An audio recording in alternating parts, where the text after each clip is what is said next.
semuanya, perkenalkan nama saya Nimade Adrian Prasari dari kelas 10-6 absen 29. Di sini saya akan menganalisis teks biografi, negosiasi, serta puisi. Pertama, saya akan mulai dari teks biografi. Nah, yang pertama, saya akan menganalisis teks biografi. Tetapi sebelum itu, saya akan menjelaskan apa itu teks biografi. Teks biografi adalah teks yang berisi kisah hidup seseorang yang ditulis oleh orang lain, mencakup perjalanan hidup, pengalaman, prestasi, serta hal-hal penting yang dialami tokoh tersebut. Nah, di sini saya akan menganalisis teks biografi, yaitu teks biografi Raden Ajeng Kartini. Saya akan menganalisis inti pokok serta struktur teks biografinya. Jadi, pada teks biografi ini terdapat 7 paragraf, yang pada paragraf pertama hingga paragraf ke-7 merupakan ide pokok deduktif. Paragraf pertama berbunyi, Raden Ajeng Kartini adalah tokoh wanita yang berjasa mengangkat derajat perempuan. Paragraf kedua berbunyi, Kartini lahir di Rembang dan tidak diizinkan melanjutkan sekolah karena adat. Paragraf ketiga yaitu Kartini sedih karena tidak bisa melanjutkan sekolah dan mengisi waktu dengan membaca. Paragraf keempat, Kartini gemar membaca dan memiliki pemikiran maju untuk memajukan wanita. Paragraf kelima, Kartini menikah dan mendapat dukungan untuk mendirikan sekolah wanita. Paragraf keenam, yaitu Kartini wafat dan surat-suratnya dibukukan menjadi karya terkenal.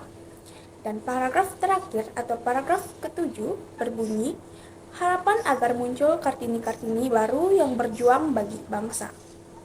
Nah, itu dia ide pokok pada teks biografi Raden Ajeng Kartini. Selanjutnya, ada struktur pada teks biografi Raden Ajeng Kartini.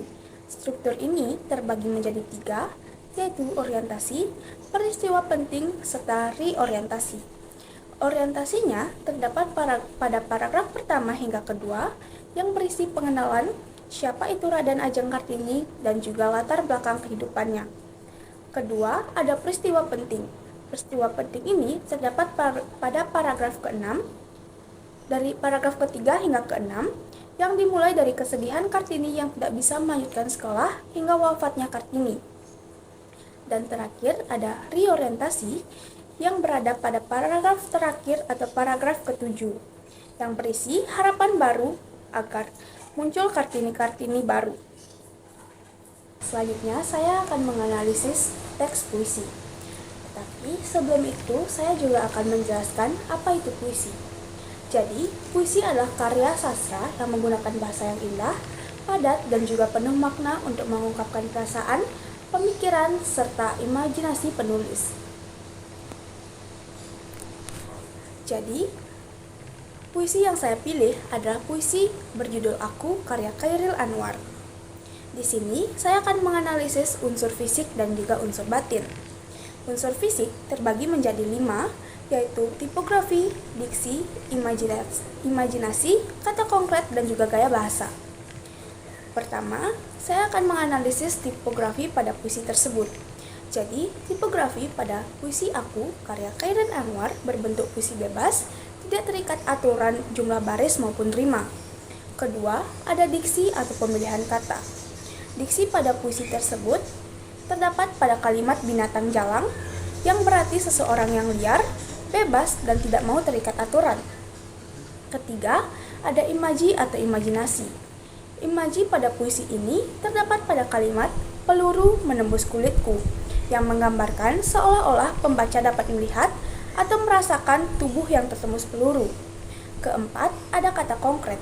Kata konkret yang saya pilih yaitu peluru. Jadi, peluru merupakan benda nyata yang dapat dilihat dan juga dibayangkan sehingga membuat gambaran dalam puisi terasa lebih jelas. Terakhir, ada gaya bahasa atau majas. Majas yang saya dapat pada puisi ini yaitu majas hiperbola. Pada kalimat, aku mau hidup 1000 tahun lagi. Kalimat itu bermakna keinginan hidup sangat lama, bukan benar-benar 1000 tahun tetapi hanya dilebih-lebihkan. Nah, itu dia unsur fisik pada puisi Aku karya Chairil Anwar. Selanjutnya, ada juga unsur batin. Unsur batin ini terdapat 4 bagian, yaitu tema, rasa, nada, dan juga amanat. Tema pada puisi ini yaitu bertemakan perlawanan dan juga kebebasan individu dalam menghadapi tekanan hidup. Kedua, ada rasa. Rasa pada puisi ini penuh gejolak, semangat memberontak, dan tidak mau tunduk pada keadaan yang dialaminya. Ketiga, ada nada. Nada pada puisi ini yaitu menentang dan juga keras, seolah-olah penyair sedang menegaskan sikapnya kepada dunia. Terakhir, ada amanat. Amanat pada puisi Aku, karya Chairil Anwar, yaitu manusia harus berani menghadapi hidup dengan tegar, tidak takut risiko, dan tetap mempertahankan jati diri meskipun dalam keadaan sulit.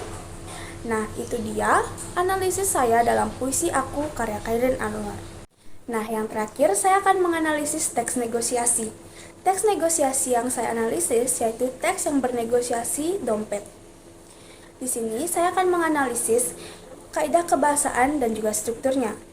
Struktur yang saya akan analisis yaitu orientasi, pengajuan, serta penawaran. Pengajuan permintaan serta pengajuan penawaran.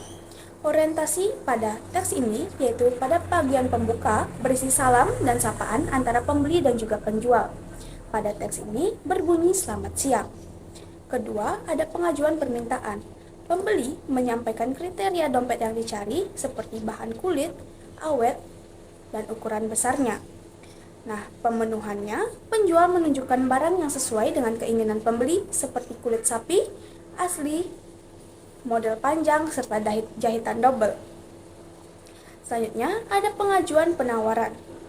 Pengajuan penawaran yaitu proses tawar-menawar harga yang cukup sengit, mulai dari harga 150.000 hingga penawaran pembeli di angka 100.000 dan 115.000. Dan terakhir, ada persetujuan.